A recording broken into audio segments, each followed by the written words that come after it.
પર્યાવરણની રક્ષા માટે ધોરાજી વન વિભાગે લાલાક કરી છે। ભાદર કેનાલ વિસ્તારમાં થોડા દિવસો પહેલા 3 જેટલા લીલા બાવળો ગેરકાયદેસર રીતે કાપી નાખવાની ઘટના સામે આવી। સરકારી મિલકત અને કુદરતી સંપત્તિ પર ત્રાટકેલા તત્વોને પકડી પાડવા ધોરાજીના મહિલા ફોરેસ્ટ ઓફિસર નિહારિકાબેન પંડ્યા અને તેમની ટીમે ચક્રો ગતિમાન કર્યા હતા। જૂનાગઢના 5 શખ્સની ધરપકડ વન વિભાગની સઘન તપાસમાં ચોંકાવનારી વિગતો સામે આવી છે। આ બાવળો કાપી જૂનાગઢના અલગ અલગ ગામોમાં વેચી દેવામાં આવ્યા। વન વિભાગે ગણતરીના દિવસોમાં જ આ ગુનામાં સંડોવાયેલા કુલ 5 આરોપીઓને ઝડપી લીધા। તેમની સામે વન સંરક્ષણ અધિનિયમ હેઠળ ગુનો નોંધ્યો છે। ₹60,000ની વસૂલાત વન વિભાગે ગેરકાયદેસર કટિંગ કરનારાઓ સામે કડક દાખલો બેસાડતા ₹60,000નો દંડ ફટકારી વસૂલાત કરી છે। હાલ તમામ આરોપીઓ સામે જામીન પર મુક્ત કરવાની કાયદાકીય પ્રક્રિયા હાથ ધરવામાં આવી છે। વન વિભાગની આ સપાટાબંધ કામગીરીથી લાકડા ચોરોમાં ફફડાટ વ્યાપી ગયો છે। Niharika Pandya, range forest officer Dhoraji.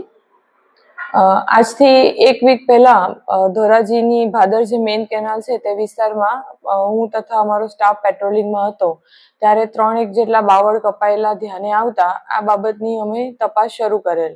તપાસના અંતે કાલે આ જે આરોપીઓ છે તે વંથલી તથા મજેવડીમાં હોય તેવું અમને જાણવા મળેલ, જે અંતર્ગત અમે વંથલી તથા મજેવડીની અંદર આ કુલ 5 આરોપીને જઈ અને પકડી પાડેલ, જે અનુક્રમે રાહુલ રમેશભાઈ સોલંકી સાપુર કરીને જે ગામ છે ત્યાંના છે, સુરેશ પરેશભાઈ વસા મજેવડી, આરિફ નૂર મોહમ્મદ સાપુર, રવિ બટુક સોલંકી સાપુર, વિપુલ બાબુભાઈ સોલંકી સાપુર, એમ કરીને કુલ 5 આરોપીઓ છે જેની સંડોવણી થયેલ હતી। તેને અમે અટકાયત કરી અને વિગતે પૂછપરછ કરતા આ આરોપીઓએ આજથી 1 વીક પહેલા Bhadar main canal protected forest વિસ્તાર છે ધોરાજીનો, ત્યાં આગળ તેને કુલ 3 બાવળ કાપી અને તેનું વેચાણ કરી દીધેલ હતું, જેથી સ્થળ ઉપરથી મુદ્દામાલ પ્રાપ્ત થયેલ નહોતો।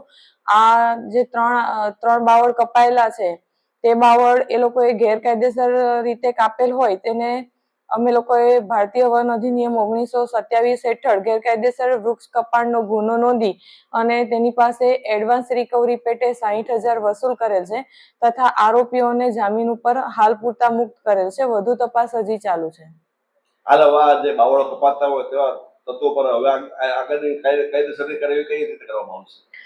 હાલ તેની પાસે જે એનું નુકસાન વળતર હતું તે પેટે આપણે 60,000 રૂપિયા તો એની પાસે અત્યારે વસૂલ કરેલ છે।